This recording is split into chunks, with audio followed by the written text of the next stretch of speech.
Episode 19 of the podcast. In the first part, we're going to review what this whole podcast is about because I realize I have a whole lot of content out there right now.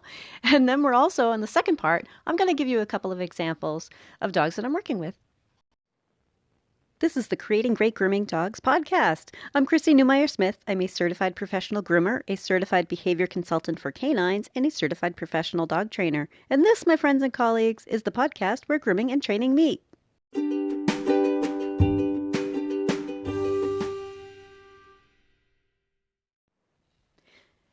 Episode 19. Now that I have about 6 hours of content out here, I know that I need to revisit some of my core topics because I'm assuming you haven't listened to everything I've posted, right? Maybe you have, and that's okay. We're still going to review. So, groomers, I want to teach you more about behavior and help you understand how we can all work together, because you're not alone in this, to help difficult dogs be good, because that's a core problem. Difficult dogs have a behavior problem, have a training issue that we can overcome. We can overcome it. We don't need to just try to do perfect trims on dogs who are naughty. Not that they're trying to be naughty, but you know what I mean. That dogs that are overly anxious, fearful, aggressive, those are all training issues that groomers shouldn't have to deal with.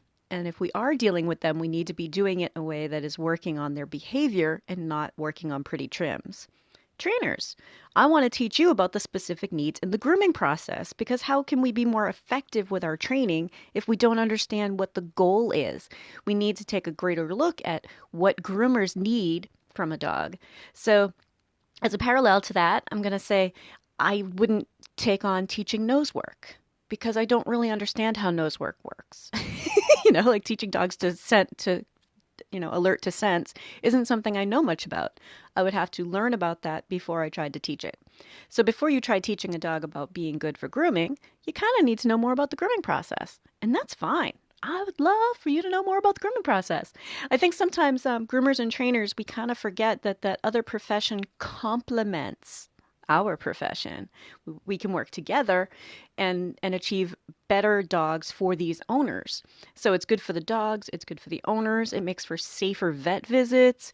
In general, it's just much, much safer, because I also want owners to be able to teach their dogs to be comfortable with as many aspects of grooming and veterinary processes as possible. I think that that's really important to arm owners with some information they can use. The thing is that it's an owner's responsibility to have a dog that won't hurt people. And just pause on that for a minute, because I think that we tend to take on dogs that are a problem. As groomers, we certainly do. We're like, oh, I couldn't quite get all that trimmed up because he was trying to bite me. So should I charge them $5 more? I mean, the trim's not pretty. And we need to get out of that mindset. We need to put some responsibility back for, I'm not responsible for this dog's behavior. I do beautiful grooms on dogs who are good for me. So I would like to send you to another professional who can do the part that I don't do. The complementary professional, the dog trainer, the behavior consultant, the veterinarian. Like, we need to work together and help these owners have safer dogs, because owners get into trouble too. Then they find out that one day they need to give eye medication and they find out their dog is willing to hurt them. And I've been called in for a number of cases like that, where I had to teach a dog who needed twice a day eye medication how to allow an owner to do that, with a long history of this dog being really, really determined to hurt people when they touched around his eyes. So this is all about safety, and behavior is safety. Dogs that well behaved are safer to groom. So I think that, the vet techs and the vets and the other pros also will have a safer clientele if we really focus on some of the grooming stuff. All right. That's a touch fest. We're going over their entire body. And I'm coming from a unique background because I've been a groomer for a long time, and I'm a trainer, and I've been a vet tech. I've also worked with large animals like cows and horses. And the reason why I focus on teaching dogs to be calm, comfortable, and cooperative is because it's a very large combination of skills that we're working on, right? So we need them to know how to be good for grooming, because everything else seems pretty easy after that. So I want you to think about grooming process as everything. We're going to touch every area of that dog's body. multiple times with equipment that makes noise, with water, with soap, with our fingers, with blowing air. Like we're all over that dog. We're moving them around. We're picking up legs. We're twisting their ears around a little bit. We're looking in their mouth. Yeah, groomers look in mouths, ideally. um, so we're all over that dog, and it's necessary. It's really part of keeping your dog healthy. So, a dog who can be comfortable with that kind of touching can also be comfortable with a vet procedure because then you're just adding an extra little layer, right? The dog's already comfortable with having somebody reach around them, hold them, grab their leg, do the things that they need to do. Now they learn about the needle or the light that's going to shine in their eye, which is stuff that actually I practice at home. Why not? I encourage my owners to be thinking about like, oh, right, someone's going to shine a light in this little dog's eye. Maybe there's a way to safely do that with a flashlight at home and not make it something that is new and startling with a sore eye, right? This is all about prevention and helping these dogs be good from a very young age. So either we're fixing a problem or we're preventing a problem. So that's my skill set is a little bit different. And that's why I really think that teaching dogs to be good for grooming and to help them be more comfortable with all of that is going to be good for groomers. It's going to be good for the vets. It's going to be easier for the owners. You know what? It's also going to be, it's going to benefit like the dog walker who, suddenly they're on a walk and the dog picks something up in their mouth and they need to open that dog's mouth, right? Or they need to look like, do you get a stick stuck in your teeth? Like, let me take a look. Or the doggy daycare will be able to check a foot during play. Like, hey, are you limping? Come here, let me take a look. Did you bump a nail? And all of those things are so normal. Why are we forgetting that part? Why are we forgetting that owners have a responsibility to make this happen? Our responsibility is to make sure that the owners get the knowledge that they need, right? So it's not about turning dogs away if they are unruly or aggressive or, it's about arming people with this is the solution set. This is what needs to be done. Because groomers take on dogs that have pretty severe problems. Trainers, when an owner says, I don't plan on working on it, trainers don't take on that customer. We know that's not going to work out. Right? I can get a dog to behave for me. It does the owners no good at all once I'm gone. So I wouldn't take on somebody who says, oh, no, I just plan on doing the same thing I've always done. But groomers tend to. And I want groomers to be armed with information that says, nope, I don't need to put up with that. That is not my job. I do beautiful trims on dogs that are good. And if the dog can't be good, then I'm going to help you find what you need to know to help him be good. And I think that modern dog owners are really keen on that. Modern dog owners are really into their dogs. These are their kids. These are their fur babies. This is part of the family, And if you tell them, hey, you know what? Your dog just had a little bit of trouble today, and let me tell you how we can go about making your dog more comfortable with all of this. And maybe there's a trainer I send you to, or a vet I send you to, or I slowed everything down. So, as a review for the kind of stuff that I'm covering on this podcast, is that I think that safety is its core. All about safety. Safety for the dog, safety for the groomers. Working with a dog who's trying to bite you while you groom or trying to lunge off the table is clearly unsafe. But owners don't understand that their dogs might act that way unless we tell them. So we need to talk to our owners. We need owners to talk to groomers and say, he has had problems in the past with something, or we're working on it, or who do you recommend so that we can work on it? We need to work together because it's going to be a long-term strategy to help a dog be good. And we can do it. We can do it. Dogs can learn to be good. That's the owner's responsibility, and it's our responsibility to make sure that they have the information they need to do it. If you're enjoying my podcast, please remember to subscribe so that you don't miss any episodes. I'm going to give you another example, one from one of my training customers. So I wasn't there for grooming, but we talked about a variety of things going on with these dogs. And Charlie is going to be the example today. But anyway, he was he was really, really alert to everything, and we were trying to teach him how to be good when people come in, not go crazy when somebody knocks on the door. There were other things we were working on, and they're expecting a baby. So we're we're working on a lot of how to deal with commotion, how to deal with baby crying, how to deal with calming down. But one of the things that I found out while talking to them in the very beginning, because I ask things like, how is he for nail trims? How is he for touching his ears? What kind of problems has he ever had at the groomer or at the vet or with you? And it turns out he's not real comfortable with nail trims. So my goal was as a trainer to work on all the training stuff. But what I encouraged my owners to do is to, while we're playing with him, get touching him, wrestle with him. Play is not just about what we're doing with your face. It's not just about up front at your face or throwing balls and bringing them back. Like when you're wrestling with your dog or when you're goofing off, get in there and like tickle his backside and touch his tail and touch his feet. And we got him kind of used to that silliness.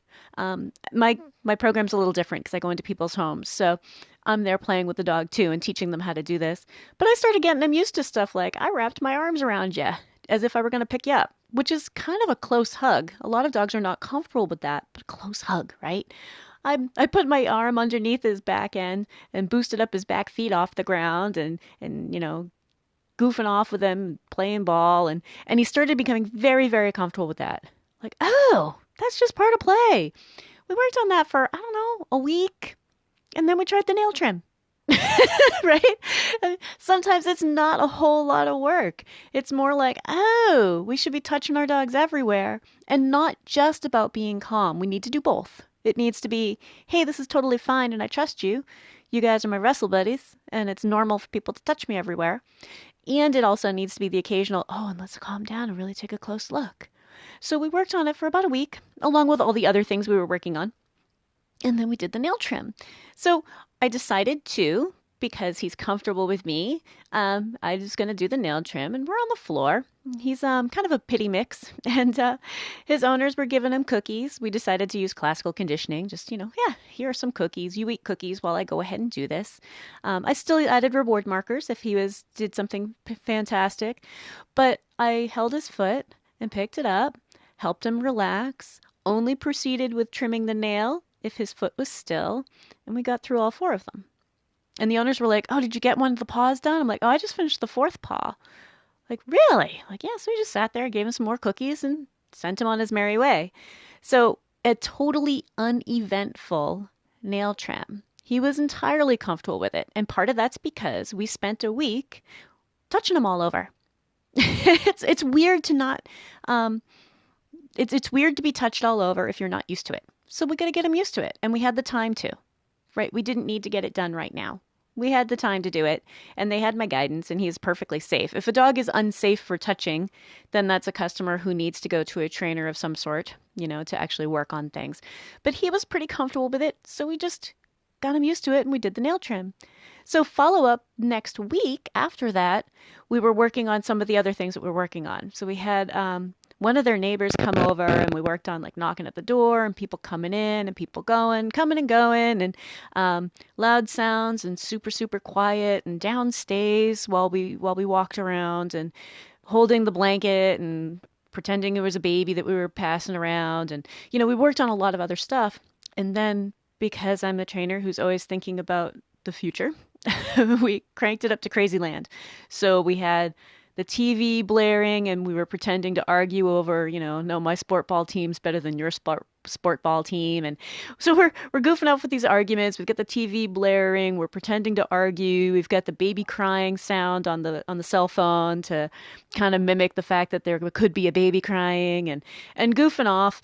And while I was sitting on the floor and we were all doing this, he came over to me in the same position we were in for that nail trim to explore that again on his own. How interesting, right? Like, he was totally comfortable with everything that was going on. He was like, hey, cool, this is kind of fun. But hey, you're on the floor, so he kind of came over and gave me his paw. And not like a paw from in front, but like came over beside me and lifted his paw kind of up toward his belly, like to lift it up the way I do nail trims, which is sort of like like picking horse hooves, right? So he came over and he started exploring it again. So you know what? While we're all sitting there pretending to argue about sport ball teams and goofing off and being loud, he's over there playing around with it. So I started picking up his feet and just going through the motions. And we did all 4 feet that way because it wasn't scary. And he's now exploring the fact that, like, oh, this is interesting. So even when we cranked up the distraction level to 11, I don't know if there are any Spinal Tap fans out there, but if 10 is the loudest, we cranked it to 11. Um, he was able to be not only just comfortable in that situation, but curious about having his nails done again. So even though in the past it had been very, very frightening, we worked on it and really it took a couple weeks. Just a couple weeks. And I'm sure that the next time someone does his nails, as long as they are patient with him and kind of follow the same protocol, like, oh, yeah, we're going to just do this and it's going to be fine. As long as they don't, look at his chart and say, oh, he used to be bad for nails, so let's just clamp down on him. Dogs don't like that. But he's going to be fine. He's going to enjoy nail trims and be okay for it and trust us. I will give you an example. I have a little Maltese. I groomed him. I did his nail trim yesterday. He has an enlarged heart. He was given a couple months to live about 3 years ago. He has an enlarged heart. He has skin problems. He has anal gland problems. He occasionally gets ear infections. I mean, he's got a lot of things going on. And they were following the vet's advice about, you just got to push him through it and get it done. And as a groomer, I don't do things that way. I want to teach him to be calm and comfortable and cooperative. So we ended up saying, all right, you know what? If they're doing it that way and they are getting his nails done, how about we have them do the nails and I will do the grooming? Because he's good for me for grooming. He would let me do everything I needed to do, but for nails, that worked him up. I'm like, I don't want this dog having his fatal heart attack on my table, right? But he started to become very anxious about having his nails done at the vet's. So we went back to me doing his nails. And you know what? Calming him down, helping him through it, talking him through it. And I did his nails yesterday, and I did the back nails first because he doesn't care about those as much. He was like, oh, okay. I moved on to one of his front legs, and he was like, yeah, okay, I can handle this. Seriously, he really didn't have an issue with his right front leg, which has problems. He chose to kind of stand and on his back legs to do it. And I'm like, okay, but you know what? He didn't wiggle his foot away from me. He chose to allow me to do it. Before I got the nail trim started, I put a muzzle on him because we know he also will not pull his punches if he gets upset. But we didn't really need the muzzle. The muzzle was just kind of there, right? But I put it on him and he willingly let me put it on. I took it off and put it on. We played around with it a little bit before we ever started. But that's a dog who has some pretty significant health problems, who cannot be stressed out. Like, I don't want this dog to get stressed. And he's still able to say, you know what? I can trust you. And because he could trust me, we actually got it done. We're going to do just nail trims separate from grooming for a little while so that it is easier for him, like to just do a nail trim and be done, and then grooming would be separate. We have to make these accommodations while we're working with a dog to be better. Oh, and did I mention he's also 11 years old, so he's not a spring chicken. And he's been forced into this kind of stuff for a majority of his life. Because I just couldn't reach them with asking the vet to not do that. Sometimes people are like, oh, the vet knows best. And you know what? I get that, but the vets aren't trainers. And, so I kind of had to pick my battles there and say, well, then the vet can do his nails.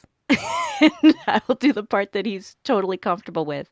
So I know I went long on this segment, but to give you an example of a dog who is older, a dog who has a history of being pretty aggressive about it, a dog with multiple health problems, a dog who physically cannot be stressed out, who still responds well to being taught to be calm and cooperative, to being allowed to let me calm him down, and I only trim the nail when his foot is still for me. That's the point of contact. That's the point of choice, is that if he's holding his paw still, no matter what faces he may be making or anything else, if he's holding that paw still and I line up the clipper and he's choosing to stay still, that's the point where I snip.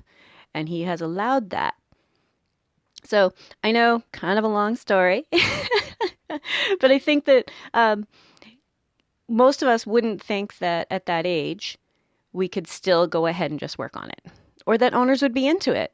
But you know what? Here he is. He's got problems, and his owners are saying, "Gosh, you know what?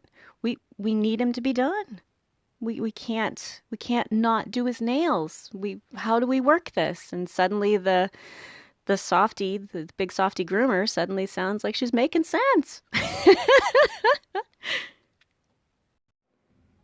If you'd like to talk to me, you can find me through my grooming and training business, happycrittersdogtraining.com, my email, chrissy@happycritters.net, and through the Creating Great Grooming Dogs Facebook page. And we have these awesome devices in our pockets that allow us to do live video with each other. I can help you with the dog on your table. We can set up live lessons, and you may be surprised at how much we can get accomplished together via video. I'm also happy to come to you if you're near my area in southern New Hampshire.